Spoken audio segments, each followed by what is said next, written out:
마태복음 5장 14절부터 16절입니다. 다 찾으신 줄 알고 같이 읽겠습니다. 너희는 세상의 빛이라. 산 위에 있는 동네가 숨겨지지 못할 것이요 사람이 등불을 켜서 말 아래 두지 아니하고 등경 위에 두나니 이러므로 집안 모든 사람에게 비치느니라. 이같이 너희 빛이 사람 앞에 비치게 하여 그들로 너희 착한 행실을 보고 하늘에 계신 너희 아버지께 영광을 돌리게 하라. 아멘. 여성과 인사하겠습니다. 오늘도 은혜 받으십시다. 아멘. 오늘 날씨가 너무 좋은데요, 말씀의 빛이 저와 여러분들에게 임하며 오늘 모든 치유와 회복 역사가 일어나게 될 줄 믿습니다. 말씀을 고대하시면서 최고 많이 은혜 받으시는 오늘 됐으면 좋겠습니다.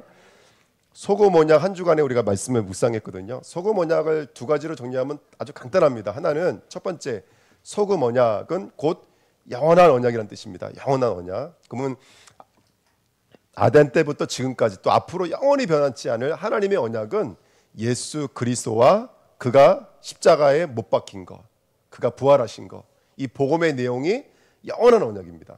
그렇죠? 이게 바로 소금 언약 첫 번째였습니다. 두 번째는 이 소금의 가장 큰 성질 중에 하나가 뭐냐면 녹아지는 거거든요. 성경은 뭐라고 말하고 있냐면 소금이 되라 이렇게 말하지 않고 이미 저와 여러분들은 그 세상의 그 소금이라는 거예요. 아멘.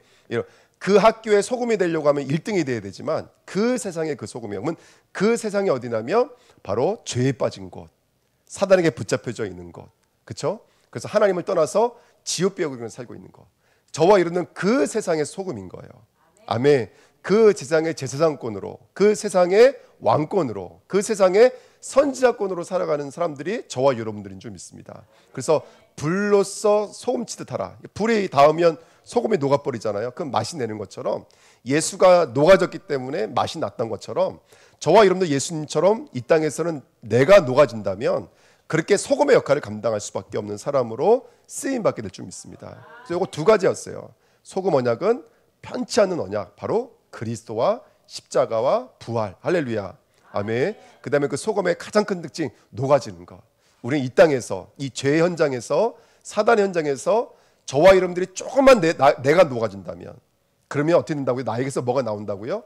바로 이 복음의 생수의 강이, 복음의 빛이, 복음의 말씀이 저와 여러분들 통해서 흘러가는 곳마다 다 살아나게 될 줄 믿습니다. 아멘. 요 두 가지를 삥삥 돌아가며 재미없게 일주일 동안 배웠었습니다. 그래서 너무 고생 많으셨고요. 자, 이번 주간은 14절부터 16절 말씀입니다. 빛에 대한 이야기입니다. 오늘도 빛에 대한 말씀이 있는데요. 여러분, 빛 그러면 아주 우리가 너무나 잘 알고 있는 빛이지만 사람마다 이 빛에 대해서 생각하는 건 다 다를 거예요. 제가 이번 주에 어르신 목사님 세 분을 만나서 잠시 어떤 모시다 드린 적이 있어요. 근데 가면서 벚꽃이 너무 이쁘니까 벚꽃 이쁘다 하니까 어떤 목사님이 뭐라 그러시냐면 어디 가야 벚꽃이 이뻐? 이렇게 말씀하시는 목사님.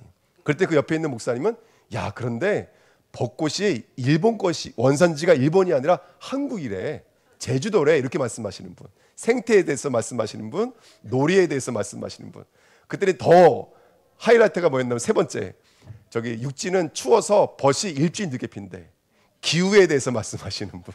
그러니까 벚꽃만 해도 어떤 사람은 생태에 대해서, 어떤 사람은 기후에 대해서, 어떤 사람은 문화와 놀이에 대해서, 그러니까 하나를 바라봐도 그것을 바라보는 기준과 관점이 다 다른 거예요. 그렇죠? 청소하시는 분들은 벚꽃 떨어지면 불편하다 그러실 거고, 그렇죠? 뭐 여러 가지로 생각이 많을 텐데 빛도 마찬가지입니다. 빛도 이게 빛은 단순한 단어인 것 같지만 생각할 게 너무나 많아요. 근데 여기서 힌트를 주고 있어요. 뭐라고 힌트를 주고 있냐면 14절에 보시면 너희는 세상의 빛이라, 그러면서 뭐라고 써있냐면 산 위에 있는 동네가 숨겨지지 못할 것이요. 그러면서 빛이 하는 역할을 힌트를 주고 있어요. 자, 무슨 역할을 하는 거냐면 빛이라고 하는 것은 산 위의 동네가 숨겨지지 못할 것이요. 산 위의 동네는 지금 이 성경을 말하고 있는 예수님의 입장에서 말씀을 들었을 때 제자들의 입장에서는 이 바로 산 위의 동네가 어디냐면 바로 예루살렘입니다. 예루살렘. 그러면 이런 말이 돼요. 예루살렘이 너희들을 가리지 못할 것이다. 예루살렘이라고 하는 그 덩어리가 이 복음을 가리우지 못할 것이다. 빛이 임하게 되어지며. 당시에 예루살렘은 어떤 곳이었냐면 세 가지가 아주 집약되어져 있는 곳이었어요. 첫 번째, 율법이 집약되어져 있는 곳이었어요. 구약의 율법에 내놓으라 하는 율법학자들이요 다 모여 있는 곳. 그래서 내가 더 율법을 많이 알고 있어라고 늘 율법에 대해서 말하고 논의하고 이렇게 이야기 나누는 가장 중심적 장소가 바로 예루살렘이었어요. 근데 참 재밌는 거 뭐냐면 지금 예수님이 말씀하시는 의도는 이거예요. 율법주의자들은 많은데, 율법을 논하는 사람들은 많은데 뭐는 없어요? 율법은 누가 돌아오게 만드는 거예요? 저와 여러분들 죄인들이 그리스도께로 돌아가게 만드는 게 율법이 하는 일이잖아요. 근데 율법은 많은데 뭐는 없어요? 하나님 만나는 사람은 없어요. 하나님을 찾는 사람은 없는 거예요. 두 번째, 예루살렘 성에는 뭐가 있냐면 성전이 있어요. 그럼 뭐가 가장 많이 이루어지냐면 제사가 가장 많이 이루어지는 곳이에요. 제사는 가장 많이 이루어지는데 뭐는 없을까요? 양은 많이 잡아요. 심지어 아주 양을 많이 잡을 때는 250만 마리도 잡았었대요. 그게 양을 많이 잡는데 중요한 건 뭐냐면 피는 맨날 이렇게 흥건하게 흘러가는데 뭐는 없는 거예요? 진짜로 회개하는 심령들은 없는 거예요. 세 번째, 여기는 전 이스라엘을 통치하는 통치권과 주권이 집약되어져 있는 곳이에요. 하지만 정작 이 나라는 늘 바벨론, 페르시아, 그리스, 로마에 늘 있었어요. 지금도 왕은 진짜 왕이에요, 아니에요? 가짜 왕이에요, 여러분들. 누가 진짜 왕이에요? 로마가 진짜 왕이에요. 이게 뭔가 영적으로 표현하고 있는 것이죠. 지금 자기가 왕인 줄 알고 있어요. 하지만 사실은 누구에게 붙잡혀져 있는 거예요? 영적으로는요, 사단에게 붙잡혀져 있는 거예요. 마귀에게 붙잡혀져 있는 거예요. 진짜 통치권이 이루어지지 않았어요. 진짜 하나님 나라가 이루어지지 않은 곳이 바로 예루살렘이요. 이 세 가지를 표현하고 있는 것이 산 위에 있는 예루살렘. 그래서 빛이 임하게 되어지면 가장 먼저 하는 일이 뭔지 아세요? 바로 이렇게 율법주의로, 세속주의로, 종교로 뭔가를 가리게 만드는 이 사단의 역사가 벌거벗겨지는 것이 바로 빛이 하는 역할이라는 거예요. 지금 성경에서 말하고 있는 거. 그래서 많은 사람들은 내가 예루살렘을 출입하고 예루살렘에 살면 나는 율법도 있고 제사도 있고 통치권도 있다고 믿었어요. 하지만 예수님이 왔을 때는 아니었어요. 너희들이 예루살렘은 살고 있지만 정작 진정한 율법의 의미는 가려져 있었어요. 진정한 제사적 의미는 가려져 있었어요. 진정한 왕적 통치권은 가려져 있었어요. 하나님은 떠나 있었어요. 죄 문제를 해결하지 않아요. 죄가 뭔지도 알지도 못하고 죄 앞에 통회함으로 나오지 못해요. 그리고 정말로 예수 그리스도의 통치와 예수 그리스도의 인도와 보호를 이 사람들은 받지 못하고 있었어요. 그게 바로 이 시대의 예루살렘의 모습이었어요. 성전은 크게 전했지만, 제사는 많이 드리고 있지만, 율법학자들은 너무나 많이 모여져 있지만 정작 그 영적인 의미와 내용은 다 사라져 있는 곳이 예루살렘이었어요. 근데 빛이 임하게 되면 이 율법주의, 가려져 있는 율법주의, 세속주의, 종교, 이게 벗겨지기 시작한다고요. 할렐루야. 이게 빛이 하는 역할이라는 거예요. 그러니까 빛이 지금 우리가 아까도 말씀드렸던 것, 빛은 우리가 바라봐야 될 것이 너무너무 많지만 지금 예수님이 말씀하고 싶은 그 빛이 뭐냐면 정말로 빛이 임하게 되면 저와 여러분들은 누구를 만나게 되냐면 하나님을 만나게 된다는 거예요. 진짜 빛이 임하면 그러니까 행위로서의 제사만 드리는 것이 아니라 내 마음에 죄에 대한 회개와 애통함과 눈물로 상한 심령으로 주님 앞에 나오게 된다는 거예요. 진정한 빛이 임하게 되면 예수 그리스도의 보호와 인도와 통치를 구하게 돼요. 하나님, 나를 오늘 통치해 주십시오. 우리의 자녀를 통치해 주십시오. 군대 가는 우리 유성이를 하나님, 진짜 군대대장이신 예수 그리스도 통치해 주십시오. 이렇게 위임하기 시작한다는 거예요. 빛이 임하는 오늘 되시길 축복드립니다. 빛이 임하여 줘야 됩니다. 진정한 빛이 임해야 돼요. 그래서 그러면 빛의 반대말은 모르겠어요? 어둠 아닙니까? 어둠은 뭐예요? 성경에 너무나 많이 말하고 있으니까 여러분들 다 아실 거예요. 어둠은 보아도 보지 못하고, 들어도 듣지 못하고, 깨닫지 못하게 만드는 거예요. 성경에 말하고 있습니다. 너희가 하나님은 알되 하나님은 영화롭게도 아니하며 감사하지도 아니하고 오히려 그 생각이 허망하여지며 미련한 마음이 어두워졌나. 로마서 1장 21절 말씀입니다. 에베소서 4장 18절에 그들의 총명이 어두워지고 그들 가운데 있는 무지함과 그들의 마음이 굳어짐으로 말미암아 하나님의 생명에서 떠나 있도다. 그러니까 총명이 없어지면 단순하게 깨달음만 사라지는 것이 아니라 곧 깨닫지 못한다는 것은 누가 멀어지고 있다는 거예요? 하나님의 생명에서 멀어지고 있다는 거예요. 여러분, 오늘도 죄는 역사합니다. 사단은 역사합니다. 그러면 저와 여러분들을 지킬 수 있는 건 이렇게 말하면 오해 살지도 모르겠지만 경찰관이 아닙니다. 정치가가 아닙니다. 그리스도께서 그리스도 되어 주셔야 됩니다. 이 땅의 문제는 눈에 보이지 않는 영적인 문제요, 죄의 문제입니다. 사단의 문제입니다. 이 문제는 그리스도로만 해결할 수가 있습니다. 중요한 건 뭐냐면 이게 스파크가 일어나야 돼. 만나야 된다고요. 요 문제 속에 이게 그리스도가 필요한 부분이야 라고 믿어줘야 되는 거예요. 이게 자녀 문제가 아니라 그리스도가 필요한 문제야. 이게 산 위에 있는 율법, 이 예루살렘이 벗겨져야지만이 이게 그리스도가 필요한 거야 라고 끌어당길 수가 있는 거예요. 나는 이거 계속 우리 아버지 엄마하고 살았어, 우리 엄마하고 살았어가 아니라 진짜 그리스도의 빛이 임하면 엄마 문제가 아니었네, 엄마가 나를 괴롭혀서 생긴 게 아버지가 아버지 때문에 생긴 문제가 아니라 이건 사단의 문제를 이게 보게 된다는 거예요. 내가 경제 문제 때문에 아니구나. 경제 문제가 아니구나.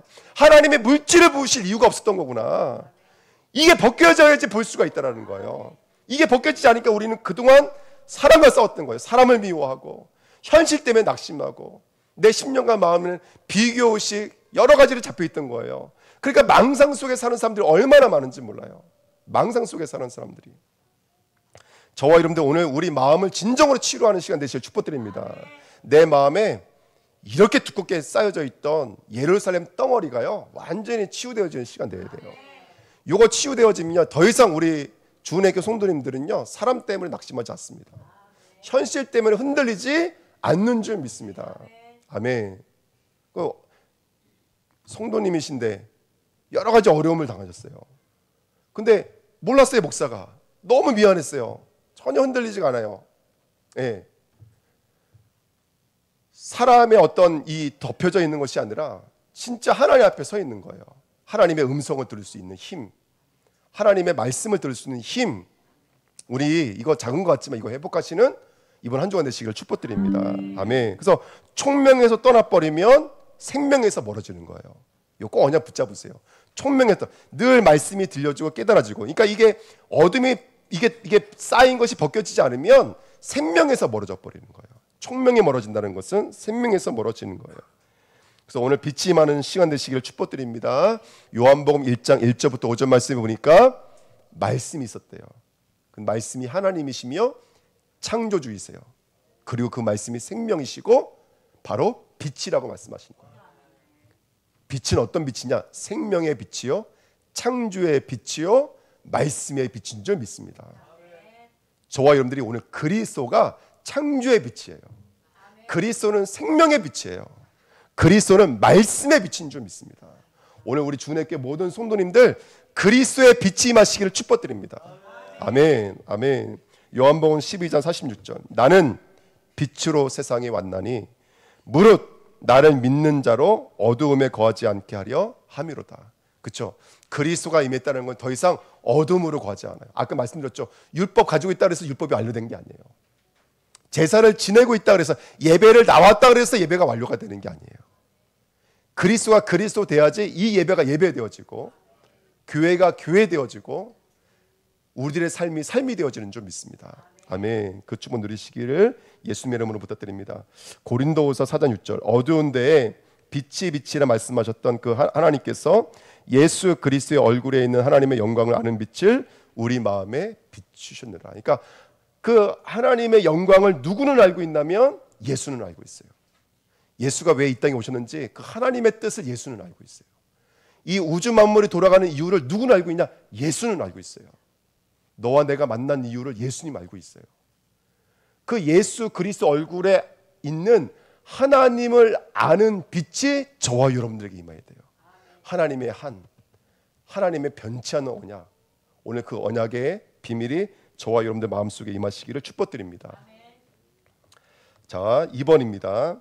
그래서 저와 여러분들이 오늘도 그 빛의 역할을 감당해야 돼요. 왜냐하면 오늘 5장 13절 14절에 보면은 너희는 세상의 소금이니, 두 번째 너희는 세상의 빛이니, 원문으로 해석하다면 너희는 그 세상의 그 소금이니, 그 세상에 그 빛이니. 빛이 되라가 아니에요. 이번 주 우리 청년들 만나서 그 얘기 했어요. 잘 들어라. 빛이 되라가 아니다. 너희는 이미 뭐다? 빛이다. 이렇게 선포하고 있는 거예요. 아멘. 소금이 되라가 아니에요. 너희는 이미 소금이다. 이렇게 말하고 있어요. 요 원리가 깨달아져야 됩니다. 빛이 되라가 아니야. 이미 여러분 안에 빛과 소금이 앉아있기 때문에 그래요. 믿으시길 축복드립니다. 할렐루야.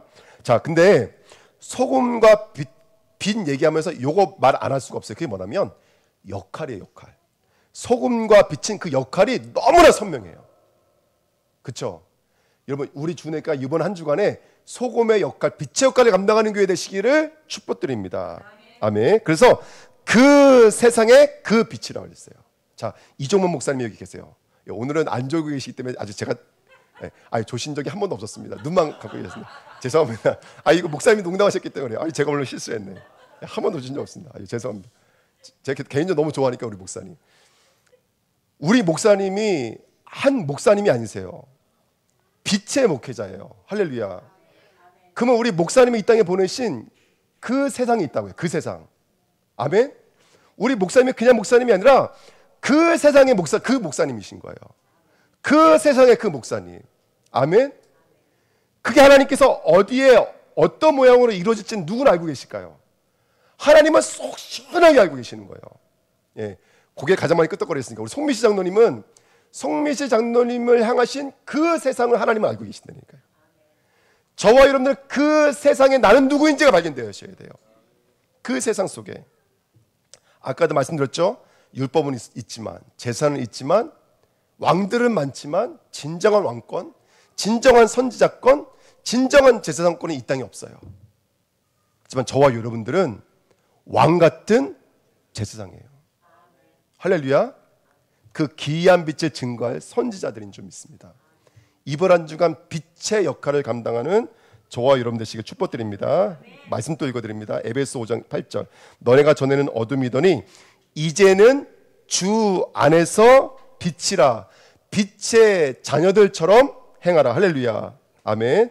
그러나 너희는 택하신 족속이요 왕 같은 제사장들이요 거룩한 나라요 그의 소유가 된 백성이니 이는 너희를 어두운 데서 불러내어 그의 귀한 빛에 들어가게 하신 이의 아름다운 덕을 선포하게 하려 하심이라. 아멘.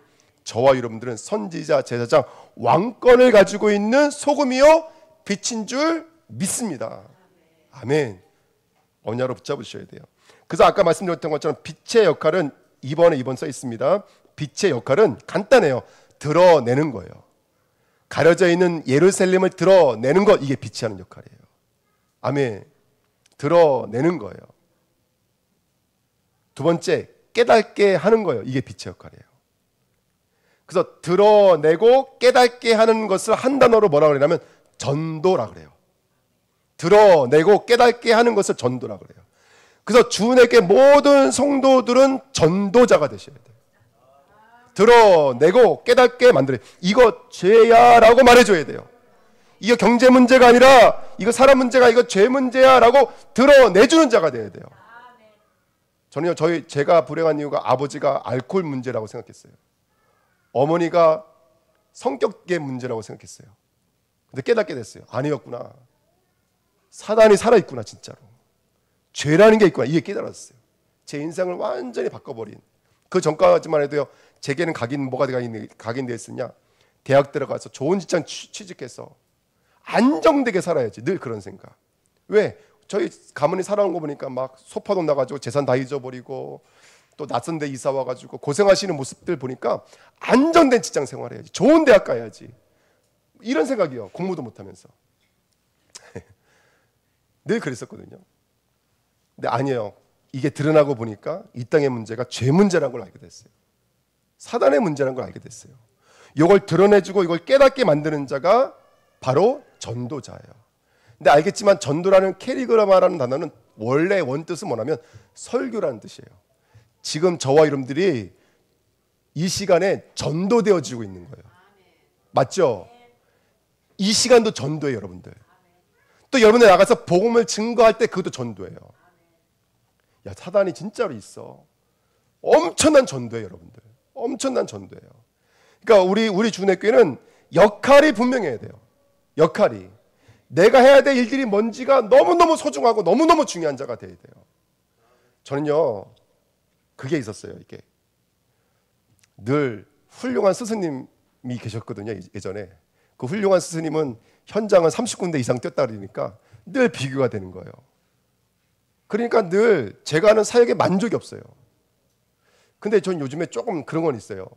한 번을 만나더라도 지금 이가 하고 있는 일이 얼마나 귀하다는 일인지를 조금씩 깨달아요. 제가 왜 이 말씀을 드리냐면, 여러분 지금 저와 여러분들이 예수는 그리스도다 말하는 그 순간과 찰나가 너무나 귀해요. 심지어 제가 설교 준비하면서 뭐까지 느꼈냐면, 여러분 아픈 분이 병을 고치기 위해서 병원 가는 것도 전도예요. 이해가 되세요? 저와 여러분들이 산업을 하고 계시는 분이 열심히 산업하는 일이 전도라는 걸 잊으시면 안 돼요. 학생이 내가 하고 있는 학업이 전도의 연장성이라는 것을 잊어버리면 절대로 안 돼요. 전도, 그러면 우리가 이벤트성 전도를 전도라고 여길 때가 너무나 많았어요. 특별히 뭐 내가 어디 캠퍼를 가야 되고 전도하러 가야 되고, 이걸 우리가 너무나 전도라고 여겼어요. 근데 여러분 지금 이 시간이 전도하고 있는 시간인 거예요. 내 사고에 하나님의 말씀이 임하고 드러나고 깨닫는 시간이니까. 그리고 현장에 가서 모르는 사람들에게 그 사람에게 필요한 부분만큼만 알려준다면 그건 최고의 전도인 거예요. 내가 하고 있는 일이 최고의 전도예요. 학생은 학업에 승리해야 되고, 산업인들은 산업인이 승리해야 돼요. 아멘. 저와 여러분들 그런 축복과 응답 누리시기를 예수님의 이름으로 부탁드립니다. 너무나 중요한 거예요. 아프신 분들은 자기 병이 치유받는 거, 이거 전도라는 거 잊으시면 안 돼요. 할렐루야. 아멘. 사업하시는 분들 그냥 사업하지 마시면 안 됩니다. 막 돈 바라보면서 어떻게 하면 이윤을 남길까 가면요, 나중에 시간 지나면 병들어요. 그럴까요, 안 그럴까요? 아까 말씀드렸던 것처럼 예루살렘이 날 덮고 있으면 시간이 지나면 병들어요. 진짜 병든다니까요. 여러분들 좀 쉬시기를 축복드립니다. 아멘. 여러분 정말 내가 하는 일이 그리스도와 연결되어지셔야 돼요. 그러면 여러분들이 행복해지기 시작해요. 힘나기 시작했어요. 이따 말씀드리겠습니다. 왜 힘날 수밖에 없는지 말씀을 드릴게요. 그래서 이렇게 말씀드리고 싶어요. 전도는 일상이 되어야 됩니다. 일상이 전도가 됩니다. 전도가 삶이 되어야 됩니다. 할렐루야. 아멘. 꼭 내가 전도하러, 우리 장로님, 우리 장로님 대단하시다, 현장 나가셨대, 그건 전도라고 봐야지. 현장에 찌다시 돌리는 건 전도라고 보고, 지금 내가 직장에서 일하고 있는 건 전도라고 생각 안 하는 거예요. 그런데 그렇지가 않아요. 여러분 삶 속에서 캐리그마의 일들이 일어나지 않으면 설교가 됐든 전도가 됐든 하나님 오실 때는 똑같은 전도라니까요. 저와 이 시간 복음을 깨닫고 있는 이 시간은 전도인 거예요, 여러분들. 그러니까 저와 여러분들이 이렇게 빛으로 드러나고 빛으로 깨달아져서 하나님의 사람들로 새로워지시기를 축복드립니다. 자, 2번입니다. 방법을 알려드립니다. 어떻게 해야 되냐면, 오늘 여기 빛이다 말하고 그 소재로 뭐에 대해서 말하면 15절에 보시니까 갑자기 뭐가 나오냐면 등불이 나와요. 사람이 등불을 껴서 말 아래 두지 아니하고 등경 위에 두나니 이러므로 집안 모든 사람에게 비추느니라. 여기서 나오는 등불이라는 단어가 성전 안에서 키는 그 성전 촛대를 말하는 거예요. 그러면 사람들은 대충 그림이 벌써 그려져요. 촛대가 있고 7 촛대가 있고 등경대가 있고 여러 가지를 생각하겠죠. 그림을 그리겠죠. 등불과 빛의 차이점은 뭘까요? 등불과 성경에서 말하는 빛의 차이점. 여기서 14절에 말하는 빛은 능동형으로 돼 있어요. 스스로 빛이 나오는 거예요. 누굴 말하는 거예요? 그리스도를 말하는 거예요. 그러면 등불은 누구를 말하는 걸까요? 우리를 말하는 거예요. 수동적이에요. 우리는 한 가지를 해야 돼요. 여러분 성전의 성소에 있었던 촛대의 가장 중요한 역할 중에 하나가 뭐냐면 제사장이 불을 끄지 않는 거예요. 그러기 위해서 뭐가 늘 와야 돼요? 기름이 늘 와야 돼요. 여러분 출애굽기 25장에 보면은 이 촛대에 가위와 뭐가 있었죠? 불똥 그릇이 있었던 거 아세요? 다 금으로 만들었습니다.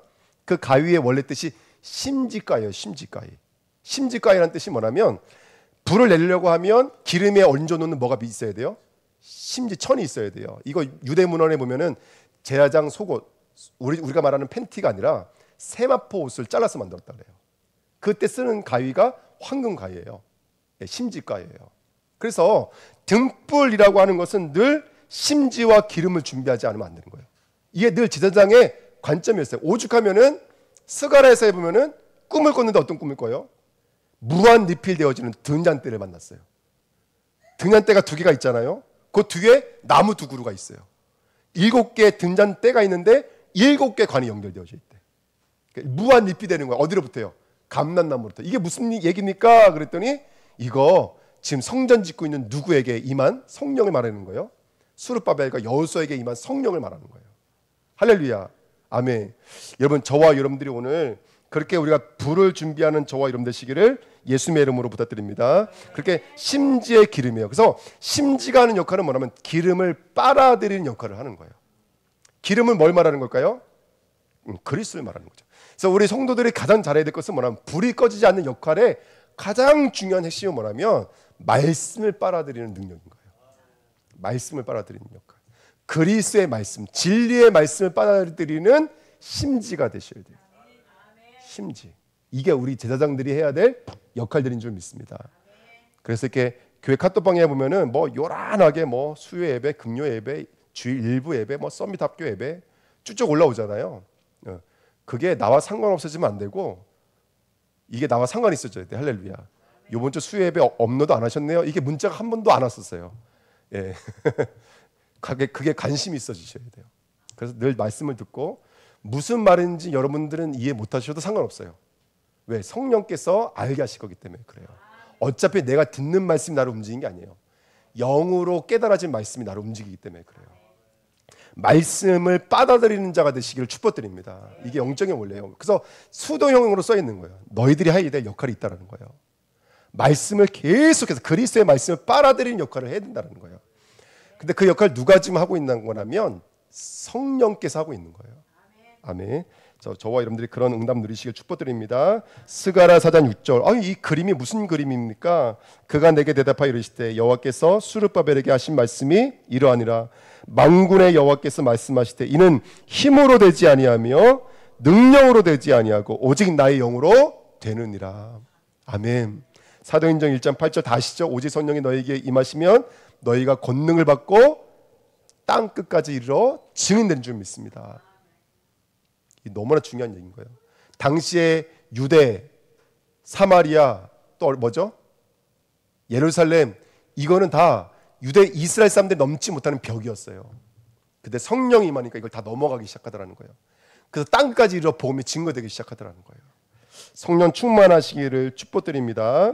네, 골로새서 4장 2절부터 6절 말씀 우리 주간에 드렸습니다.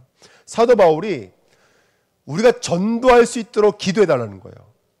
우리가 입을 열 수 있도록 기도해 달라는 거예요. 근데 여러분들 자세히 보세요. 왜 이 말을 하면서 뭐라 그랬냐면 이러므로 말미암아 우리가 매임을 당하였노라 이 말을 하거든요. 이게 무슨 말일까요? 전도를 하게 해달라고 기도하면서 우리가 이로 말미암아 매임을 당하였노라. 이게 무슨 말일까요? 이번 주에 말씀드렸어요. 소금의 맛을 내기 위해서는 누가 녹아져야 돼요? 소금이 녹아져야 된다는 이 반자동의 역사가 일어나지 않으면 맛을 낼 수가 없는 거예요. 그래서 소금은 명사형으로 가지고 있으면 안 되고 동사형으로 가지고 있어야 돼요. 그래서 짜게 하다, 녹아졌다는 뜻인 거예요. 자, 자세히 보십시오. 왜 바울이 이렇게 기도했냐면 우리가 말을 잘해서 전도가 되어지는 것이 아니기 때문에 그래요. 바울이 왜 내가 매임을 당하였나 이 말을 말하는 거냐면 지금 내가 당하고 있는 이 자기 부인이라고 하는 이 영적인 과정이 사실은 복음이 증거되어지고 있는 하나님의 녹음의 역사이기 때문에 그래요. 이해가 되세요? 내가 현장에 나가서 말 잘한다고 복음이 증거돼요? 안 되어져요? 안 되어져요. 여러분들도 마찬가지인 거예요. 제가 설교 준비 많이 해서 여러분 은혜 받는 건 아니더라고요. 또 제가 설교 준비를 못했다고 해서 여러분들 은혜 못 받으시는 건 아니더라고요. 여러분 뭔가가 녹아지고 있다라는 얘기인 거예요. 눈에 보이지 않는 성령의 역사가 있다는 거예요. 성령께서 하지 않으시면 안 되는 거예요. 성령의 충만하시길 축복드립니다. 그렇게 저와 여러분들이 진정한 심지의 불이 타오르는 등불 등경되시기를 축복드립니다. 자, 결론 말씀드리고 마칠게요. 산에 오르라 그랬습니다. 자, 마지막에 뭐라고 말을 하냐면 오늘 본문에 보시면 15절에 사람의 등불을 켜서 말 아래 두지 아니하고 등경 위에 두나니. 이게 무슨 그림이에요? 말이 뭐냐면 이게 제가 잘못하고 있나요? 그릇이거든요. 그릇. 세간에 쓰는 그릇이에요. 등불을 말로 덮어놔야 안 덮어놔요? 그럼 등불이 아니에요. 어디 위에 올려놔야 돼요? 잔 위에, 등경 위에 높은 곳에 올려놔야 돼요. 자, 그러면 이 말은 뭘 상징하고 있는 것이죠? 이 말, 우리 덮으려고 하는 말. 이게 뭐예요? 예루살렘. 아멘. 저와 여러분들 더 이상 예루살렘에게 덮이면 돼요, 안 돼요? 안 돼요. 어디 위로 올라가야 돼요? 예루살렘 위로 올라가야 돼요. 아멘. 그게 뭐냐면 산으로 올라오라 이 말인 거예요. 산으로 올라오라. 아멘. 오늘 지금 산상수훈은 어디서 말씀하고 계세요? 산에서 말씀하고 있어요. 여러분 마태복음, 마가복음, 누가복음에 읽어보면은 예수님이 툭 하면 어디로 올라가셨어요? 감난산으로 또는 산으로 올라가시니 이렇게 말씀하세요. 구약 성경에 보면은 산에 대한 이야기 많으신 거 아시죠? 이사야서 2장 3절 많은 백성이 가며 이르기를 오라 우리가 여호와의 산에 오르며 야곱의 하나님의 전에 이르자. 어디로 올라가자? 산에 올라가자. 시편 121편 1절에는 내가 산을 향하여 눈을 들리라. 출애굽기 24장에 보니까 너는 산에 올라오라 이렇게 계속 말씀하시거든요. 하나님은 항상 중요할 때마다 당신의 사람들을 어디로 올라가라 그러냐면 산으로 올라가라 그래요. 말로 덮어버리면 불은 꺼지든지 가려지는 거예요. 예루살렘이 우리를 덮지 못하도록 해야 돼요. 그래서 우리는 수시로 어디로 올라가는 자가 돼야 돼요? 산으로 올라가는 자가 돼야 돼요. 그럼 그 산은 어디냐면 하나님 만나는 곳이에요. 하나님이 나타나는 곳. 그것이 어디예요? 그것이 교회예요, 교회. 예배드려야 예배에 승리해야 된다는 거예요. 예배에 승리하지 않으면 저와 여러분들이 계속 뭐에 덮이게 돼 있어요? 예루살렘에게 덮이게 돼 있어요. 껍데기에 덮이게 돼 있어요. 아멘. 말씀 듣는 것에 우선시해야 돼요. 그래서 성경에 보면 예수님도 광야, 한적한 곳, 바닷가, 해변, 특별히 산에 오르사 이런 말이 많이 나와 있어요. 제자들을. 그 여기서 일어나는 일이 뭐냐면 무리와 제자가 나눠지는 거예요. 여기서 나눠져요. 그러니까 여러분들 날마다 예배가 회복되어지시고 말씀 포로 말씀 증거의 자리로 나가시는 은혜 있기를 축복드립니다. 여기서 무리와 제자가 나뉘어지시는 거예요. 네. 그래서 우리 주내교가 이번 한 주간도 나의 산, 나의 한적한 곳으로 나가시기를 축복드립니다. 그래서 또 말씀을 듣고 또 들으시면서 하나님의 은혜가 임하시는 것을 경험하시기를 축복드립니다. 그래서 빛의 역할 감당하시고 등불의 역할 감당하시기를 예수님의 이름으로 부탁드립니다. 기도하겠습니다. 하나님 감사합니다. 언약의 말씀이 성취되어지는 오늘입니다. 우리를 빛으로 부르셨습니다. 등경 위에 놓는 등불로 부르셨습니다. 예루살렘이 덮지 못하게 하옵소서. 복음의 빛이 환하게 비치게 하옵소서. 하나님의 나라가 임하도록 역사해 주옵소서. 감사드리며 예수 그리스도의 이름으로 기도하옵나이다. 아멘.